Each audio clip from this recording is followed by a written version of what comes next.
Yo, it's your boy Ale Sharpton, cruising for a bruising. Beautiful day in Atlanta, the A.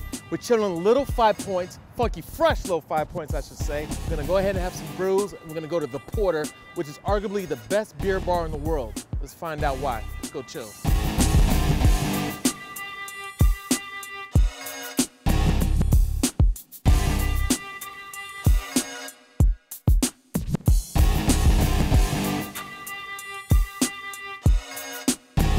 This is my homie, Molly. Thanks for coming through. Thanks, yeah, for being here. One of the two of the owners to make this place possible. It's world renowned for a reason. We're gonna talk about that, the Porter. But first of all, let's get into the name. What does that mean?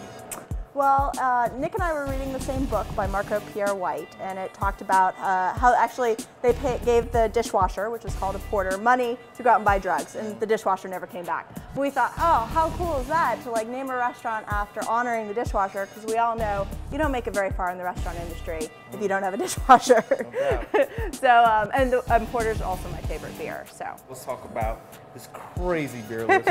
I mean, it's about 30 on here alone, yep, right? 30 drafts. Called the Flirty 30 because after you drink one of these, you're gonna be very nice to talk to everybody on here. But let's talk about some of the ones that are on here, because it's like a We Are the World situation here. You got everything from all over the place. So what absolutely. Well, we focus on a lot of Belgian-style beers because the Belgians, they make great beer. So we've got Abbé de Bon Chien, which is from 2009. So it's a vintage beer. That actually was named one of the best beers in the world by the New York Times recently. So that's very cool. And it's aged in port wine and bourbon barrels. So, I mean, it's just like a combination of all the best things on earth. Glasses from all over the place. And people don't realize that glasses are really shaped so that it encompasses all the notes of the beer, the characteristics that make it what it is, correct? Yeah, absolutely. They're built for the beer. That's true. Shout out to Nick. I call him Slick Nick, and he is one of the reasons why the food is so damn good. Am I lying? Yeah, oh, absolutely. Right, Nick's my husband, and we're both from fine dining backgrounds, so the food's pretty tight. This is one of the top 10 beer bars in the world. Talk about it coming to Atlanta, and why Atlanta's like really the shiznit right now when it comes to beer, because after the law passed in 2004, right, that all blew up. The alcohol volume and all that kind of good stuff. What Ale's referring to is before 2004, we only had beer that was 6% and under, and unfortunately, that was terrible because a lot of the good beers are over that. And now we're limited at 15%, which gives us a whole new range of beers. And this personality, this is not just some camera stuff. This is Molly all the time, pigtails and all. She's representing on that. So let's try one of these brews. All right, absolutely. But before we do, wait. Yeah. I got something for you. I gotta bring this out to show how legit they are. I just gotta show off how Molly gets down. What you know about this? Look at you saving that bottle. What you know about that? Tell them about this. All right, so Nick and I have always loved Hitachino, or in Japan they say it Hitachino. And so we went to Japan and made a beer with them, and we called it the Porter's Porter. And only select VIPs like Mr. Ale Sharpton here got to try it. And I love that he saved his bottle because, yeah, it was a really cool label with our logo and Hitachino. You got the logo and everything. It turned out really good. It was, you know, I'm not so experienced in making the beer, but it turned out good for a first try. You gotta hook it up. You gotta sign this joint. Oh my goodness. Yeah, the whole nine, definitely. Absolutely. Yeah.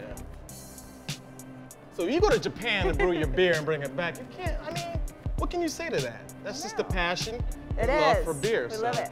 Another thing you notice about beer bars, big neon signs, TVs blasting over the place. Not here, why not?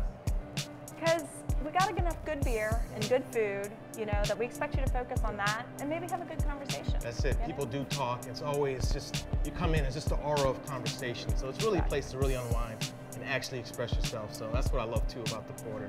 That's why I come here all the time. I have this silly tradition with Cruisin For A Brewsin where for some reason I gotta try some brew. I don't know, call me weird. So I'm it's a good part of the job. There you go, and I gotta go on tap. I always go on tap usually here because it's just something new. You always have something that's coming in, it's fresh, and it comes in. How often does it come in? You get beer? Oh my goodness, we get beer like every day of the week. That's why. So I got to try something here. I want something with a funky glass, you know. Sure. Let's go overseas. How about an old favorite? I'm going to point you towards St. Bernardus. Oh, word. Yeah, they come in a couple different levels. We're going to go with 12. Shout out to Belgium. You know. Exactly. Yep. Exactly. St. Bernardus is actually an offshoot of a Trappist brewery called Westerveltland. which is a beer that's not available in the States, and it's considered one of the best beers in the world. So this is the closest we get in the States, unless you're doing some smuggling on the side. And we got the 12? Yeah, we got the 12. We're taking an express train. So this is a slow pour tap here, and we're gonna kind of open it up because it does have a lot of. If something's got a lot of carbonation, you want to put it on the slow pour so that you don't just end up with a cup of foam after cup of foam. So it kind of controls the flow a little bit better. So as you can see, we're not having to tip the glass or anything too fancy, and we're still getting nice foam, but not too much. Not too much head. You just want to fill it up, and of course, it's very important to put it in the correct glass. Oh yeah, let's talk about why that wide. Yeah, so it's got, St. Bernard's has got a great nose, exactly, and it's a lot of the Belgian beers go into a chalice. I think it's, you know, the traditional royal glass. Wow. My mouth is watering here, it's crazy.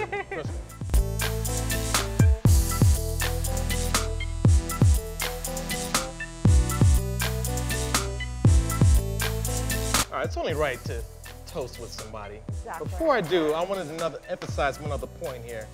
St. Bernard's, they have a breakdown of what it is. They go soft and warm at first, like a chocolate Kit Kat, but with a roar like a lion. I think I'm about to find that out myself. But cheers to you. Cheers. Congratulations to your success. Thank you. And giving us some good ass beer. And cheers. We got to keep it moving, but for now we're gonna keep on cruising forward. Cheers, y'all. That's what's up right there. Put one up. Taste that roar.